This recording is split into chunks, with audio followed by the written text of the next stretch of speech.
Welcome back, Padawans, to the Jedi Gaming Academy. My name is Jelani, and today I want to talk about a game that I've been playing as of late, and that is Final Fantasy XVI. Now, if you watched the first ever episode of the Holocron Minute, you will have heard me say that I did start jumping into Final Fantasy XVI. Now, I figured, you know what, though? It's time that we actually discuss it a little further here. Now, I did get through the demo, and I did discuss that on the JMR podcast. But on the demo, that really sold me on this game. Now, it took some time because I am not the biggest Final Fantasy fan. And the reason I'm not the biggest fan is because of really the turn-based nature of these games and, you know, how they were played all the way up until, really, Final Fantasy XV, which was my first Final Fantasy game that I ever played.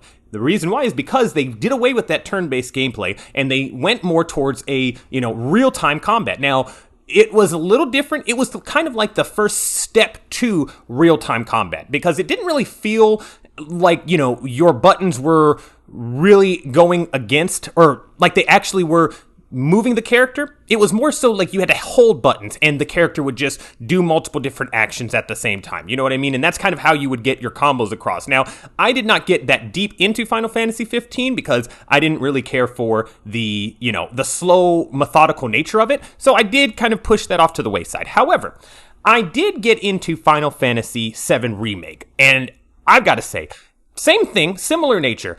I played the demo and I was like, okay, this is different than what I expected it to be. So because I can actually wrap my mind around the demo portion of this, I feel like I want to pick this game up and actually try it out. So I actually did play it a little later. I didn't play it right at launch. I decided to wait a little bit till it was on sale. Got it on sale, and then that was around the time that the PS5 was launching when I got this one. And I ended up, actually, I take that back. I believe I got it on sale when the PS5 was already out, and I started playing it on the PS5, but then found out that they're going to be having a PS5 upgrade path, which prompted me to be like, you know what? I'm going to hold off for about a month or so, and then I'm going to hop back in whenever they have this patch going. And I mean, I was already, I want to say, about halfway through at that point, so I didn't have that much to go. I have not finished Final Fantasy VII Remake. I want to preface that first. I did not finish. I got stuck on a part. Something else came along and took me off of it. But with Final Fantasy VII Rebirth, on the horizon,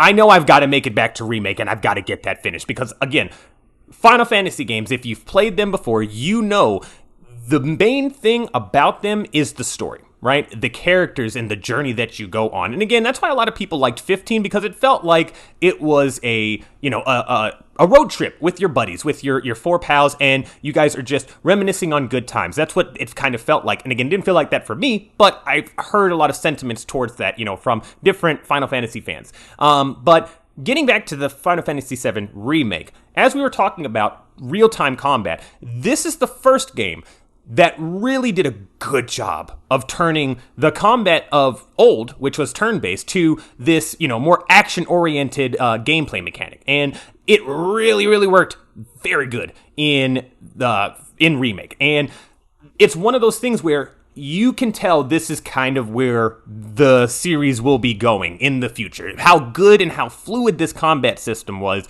you just know, okay, this is a shift that Final Fantasy needed, at least for me. Because again, if this never happened, if this shift never came along, I would have never picked up a Final Fantasy game.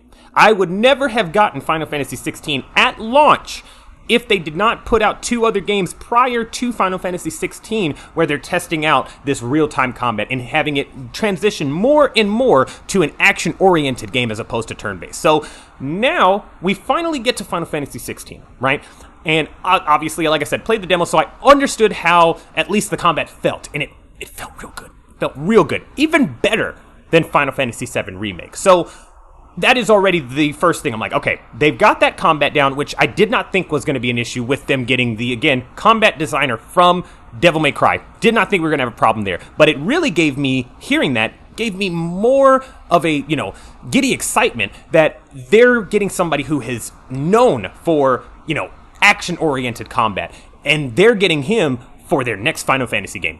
fantastic. I am okay. I am there, and I didn't realize that on the run up to it. I found out about maybe a month and a half until launch, up to launch. So very cool thing to see that obviously is a direction that they want to go into, and it seems to be serving them well. So getting into the game, into the actual game proper. Now, I don't want to go into any spoilers because obviously this game is fresh, so I don't want, anybody to watch this video and not be able to play through the game the way that they want to with, no spoilers at all, being able to experience everything for themselves. So we will touch on some things, but it's going to be very surface level. I'm not going to go into stories at all right? But the world that you're running around in the grand scheme of things, and this is the one gripe I would say that I have with how the gameplay kind of presents itself, is that it's a very linear game. In some parts, it's very linear. Now, there are other parts, that you can get to that they do open up a little bit, and the grand scheme of things, there is one path that you can go on. There might be some extra little, nooks and crannies that you can kind of explore, but other than just for exploration purposes, you're really not going to go down there, you know what I mean? Or it's going to be a dead end, and you're going to have to come right back to that main path. Now, one might say Final Fantasy VII Remake was also linear, and I'll give you that. It is very linear. There is only one real path that you can go down, but they did a good job of making that feel like the entire world, that entire path that you go on is all a connected path. So basically, if you were to look at the entire playthrough of that game, you can see the entire path from start to finish. You'll be able to see the entire thing. So that's kind of where my head's at with that, is that yes, it is a, in the grand scheme of things, a linear game, but it does feel like every point in that game is connected, and like you could easily just start walking back in the other direction and get to some early points in that game. I could be very, very wrong. There's probably places that are blocked off, but it just gives off that feeling that that's kind of how the game operates. You know what I mean? So, and that's just game design. That's all that is. So we don't really get that here. And it's very abrupt how they take you out of the game to get to these different sections, because you are literally going into a map, and then you're seeing these different fast travel points that you can go to. Fast travel to them, and then bam, you're there. Now, I will say, one plus side is that load speed is like that. I would say the most I've waited when I press travel is about 5 seconds. And I would say on average, it's probably about 3 seconds. So if you want to, it's not the biggest deal, but it does break up that gameplay. It doesn't feel like it is a cohesive world that's all tied together. It does feel like, well, yeah, okay, I'm in this area, got to get this stuff. Okay, well, now I got to go and hop over there to that area, get that stuff. And I did that when, there was a part that I got to that it was like, hey, not end game stuff, but they're like, hey, you're at a point that, there is no return. So you should probably make sure that you've got everything done before you continue on. So I was like, oh, shoot. Well, let me go back and see if there's any side quests that I can get finished. And oddly enough, there was 3 side quests in one little area that I apparently didn't get. So I went down there, traveled there, immediately got there, and then knocked all 3 of those out real quick, went back and immediately just traveled back to where I was already at, and then started the mission. So there's some give and take to that mechanic. But all in all, other than that, the game is fantastic. Story is great. I am absolutely loving Clive's story and what his journey is and how it's molding and shaping before my eyes in the grand scheme of things, because I'm thinking that this is going to be a story that's told one way, and then it flips itself on its head, and now we're seeing different sides of Clive. We're seeing different sides of other characters that I was not expecting to see, but here we are. And let me tell you, the icon fights are phenomenal. They are, I would say, the best part about this game. If not, I won't say the best part, but it's a very good, very, very big, meaty cherry on top of this cake that is Final Fantasy XVI, because I'm telling you, man, it is so visceral. There's a lot that goes on. You're these big, humongous beings, right? And you're going at it, but you have movement just like you are Clive himself. And that is what makes it that much better. When you have your first fight, and it does feel like there is not a lot, like you're not going to be able to do a lot in this fight, but they do say, hey, when you're controlling, your icon, this is what the control scheme is. But when you get to a certain point, they really take the gloves off and they're like, this is now how you fight with him. And I'm telling you, it is pretty much one for one how you fight as Clive. And it's fantastic. I'm hoping that we get more of these fights as I progress through the game. I would say I'm pretty early on. I don't think that I'm probably... I would say maybe right at 10 hours, if not a little under 10 hours right now. So I still got a ways to go. You know what I mean? I'm probably about a third of the way through this game. And I'm very excited. Don't get me wrong. But there is still a lot more to uncover. And I'm here for it. I'm ready. So another thing that I wanted to touch on here about this is the fact that you don't really know what, you are trying to do in any given moment, right? Now, the game tells you, obviously, how you're supposed to play the game, right? It gives you these tutorials. It's telling you all of these things. But there are some moments and some things that the game does not tell you, and you have to learn those things on your own. I was just talking to somebody on, or I think it was Kyle, on Twitter about how the game, there are certain mechanics that you can perform that the game doesn't specifically tell you, and I love that. It's not that you need it to really, like how the heck could they have not told me this? It's more of things like, hey, they told you how to do one thing, and they told you how to do this thing. They didn't tell you that you could combine those two tactics together and create a combo, in a sense. And I loved the ability to kind of figure that out on my own. You know what I mean? And it's not even that I figured it out on my own. It was just through playing it, I started realizing that, what was more comfortable and what button I was doing to kind of make this action happen. And I realized, that makes, this level of doing this, I guess I can talk about it. So you have an ability where, you have 3 slashes you can do back to back to back.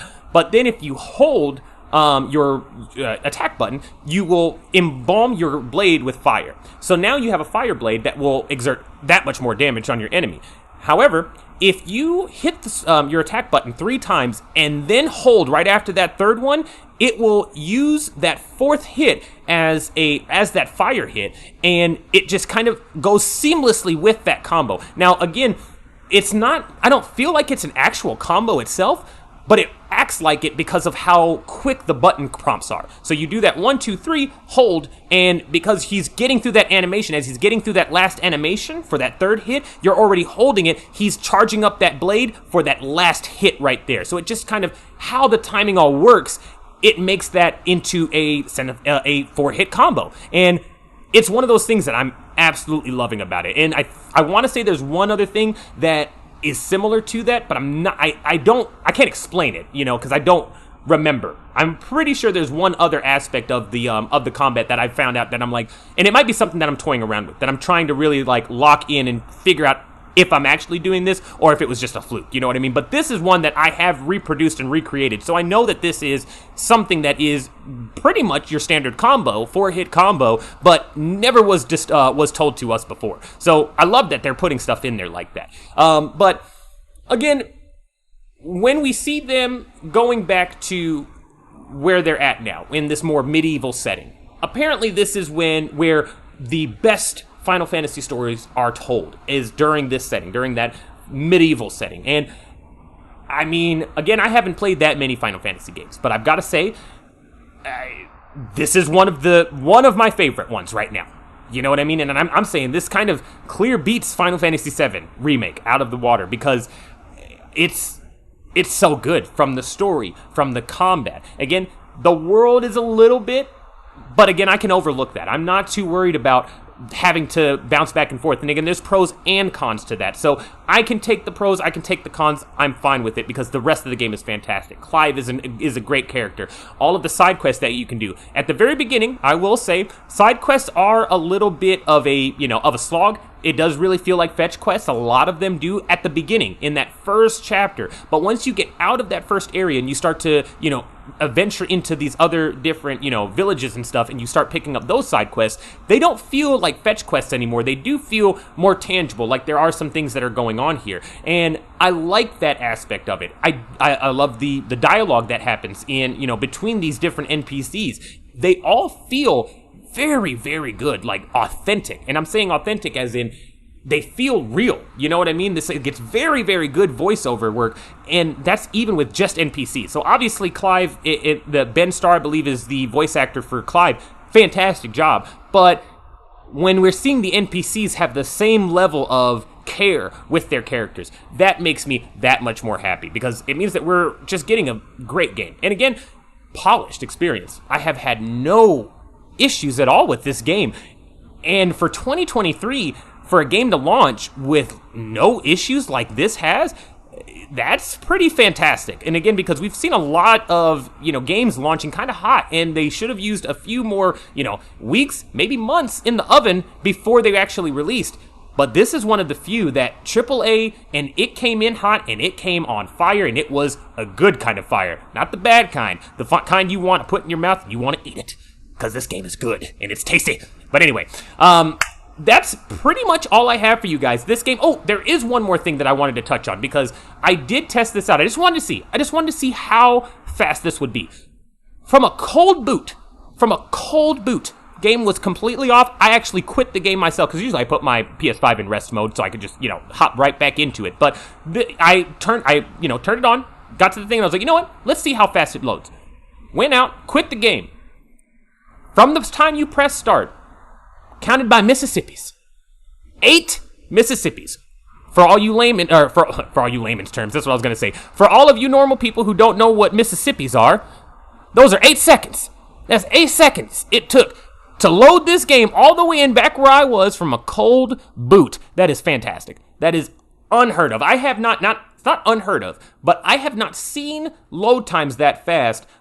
A lot of games with load times that fast on the PlayStation 5. You know what I mean? We've got fast load times, but I mean, it's like blink and you miss it fast, bro. So all I'm saying is this game landed, and it landed hard, and it's taken all of my time away. So if you are a Final Fantasy fan, you already are checking this game out. You and I know that you're already playing this and you're not even watching this video. If you're not a Final Fantasy fan, maybe play the demo. The demo is free. It's out on, I believe it's on PlayStation and on Xbox, on any platform that it's out on Xbox. It's a PlayStation exclusive. I apologize. I didn't even realize that. But it is on PlayStation. If you've got that console, you can play the demo on there and test it out. Test the water. See if it's something that you are going to, jive with, and something that you're going to want to pick up.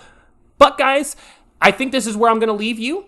I, as always, have been your host, Jedi Master Ren. And I will see you next time on the halls of the Jedi Gaming Academy. May the Force be with you.